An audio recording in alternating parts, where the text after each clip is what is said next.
I think 6वीत होते मी. तेव्हा माझा आवाज गेला होता पूर्ण.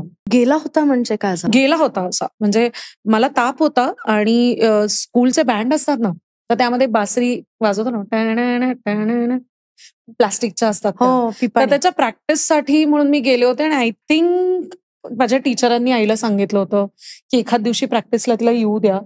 म्हणजे त्यावेळेला प्रॉब्लेम होणार नाही असं काही किंवा मी त्यावेळेला काही ट्यून्स पण करायचे किंवा वाजवणं चालूच होतं. तर अभिनव विद्यालयामध्ये मला आई घेऊन गेली होती. मला अजूनही आठवतंय, की मला खूप ताप होता. पण थोडा उतरल्यानंतर आई घेऊन गेली आणि तिकडे मी जाऊन ती प्रॅक्टिस करत होते फ्लूट आणि लिटरली माझ्या लक्षात आलं, की मी ती पहिली फुंकर मारली आणि मला रिअलाईज झालं माझा आवाजच गेलाय. I really remember this till the date. मी त्या स्टेअर्सवरती बसले होते आणि माझा आवाजच यायचा नाही. इतकं मला प्रेशर लागायचं टू स्पीक फॉर 6-7 इयर्स. मला स्कूलमध्ये खरखर खरे म्हणायचे.